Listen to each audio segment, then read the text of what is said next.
Have you ever asked yourself the question, how did I get here?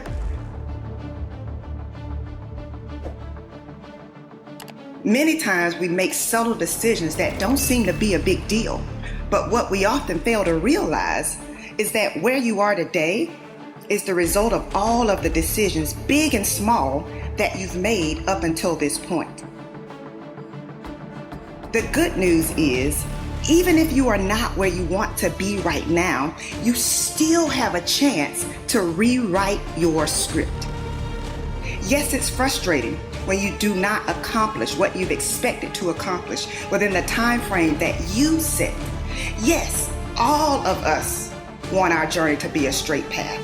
But in actuality, your journey will have unexpected stops. It will have curves, it will have hills, it will have valleys, you will have sunny days, you will have rainy days. But you have to decide. If I encounter rejection, if I encounter frustration, if I am disappointed, I will not give up. The key is to learn how to separate your feelings from your performance. Yes, some days I don't feel like working. Some days I have to battle with unfair situations. But at the end of the day, I have a decision to make.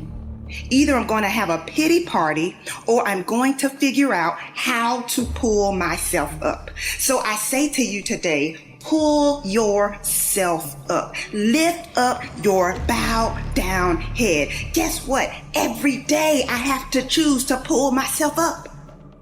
There will always be something that you can complain about. There will always be something that you could be worried about. But what I'm challenging you to do is to pursue your goals in spite of what's going on around you.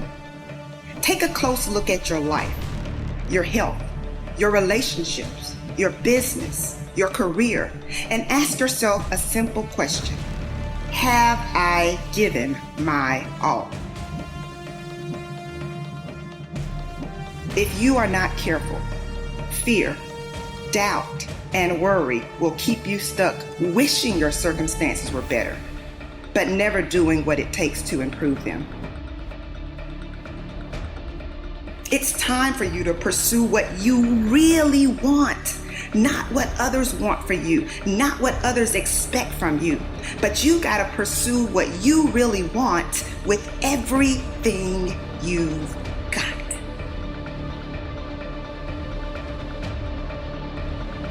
One of the hardest things I've had to do is confront mediocrity in my own life. I'm challenging you to commit to dismantling whatever it is that has been holding your destiny hostage. Is it self-doubt? Is it the fear of being rejected?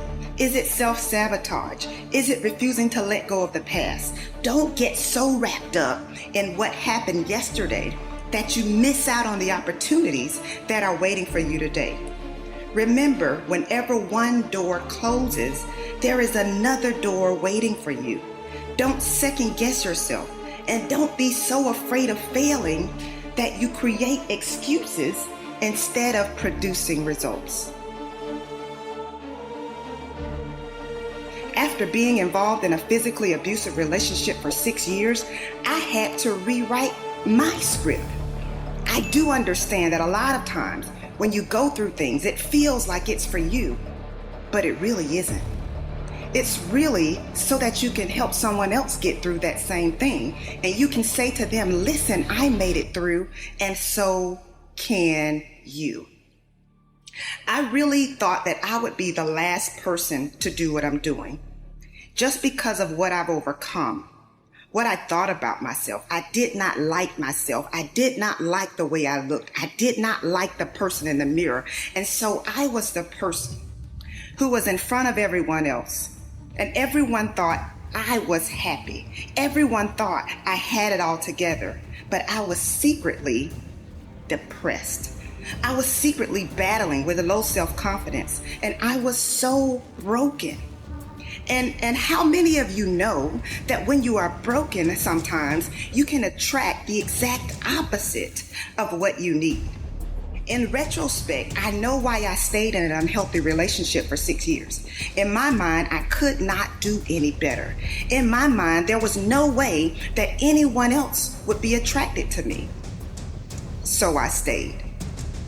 But eventually, I came to realize that I was not lucky to have him, but he was lucky to have me. I came to realize that I deserved better. You see, setting higher standards might mean that you have to wait a little longer than you anticipated, but getting what you deserve will be worth the wait. Will you commit to making yourself a priority? Yes, there are a lot of people counting on you. Yes, others need you. But guess who else needs you? You need you. Be confident in your ability to overcome any challenge that comes your way. Why? Because your level of confidence is going to determine what you strive for. If you don't have confidence, what you'll do is you'll see something that you want, but you won't go for it because you'll tell yourself, I'm not cut out for this. I'm not good enough for this. I don't speak well enough for this. I'm not credentialed enough, or I'm not qualified enough. And what you're doing is holding yourself back. I never thought that I would be speaking. I never thought that I would be Dr. Jessica Houston. I never thought that I would be traveling the world. I never thought that I would be an author. But it took me stepping out of my comfort zone. It took me saying to myself, you will not let your daughter take the same route that you took. That's what helped me the most. What I have discovered is that women are very good at pretending to be okay. Many times we suppress what we're dealing with and we cover it all up. Women are natural nurturers. In fact, we often help and support others even when we are facing a challenging situation ourselves. Unlocking your destiny is going to require that you add yourself to your priority list. You need you.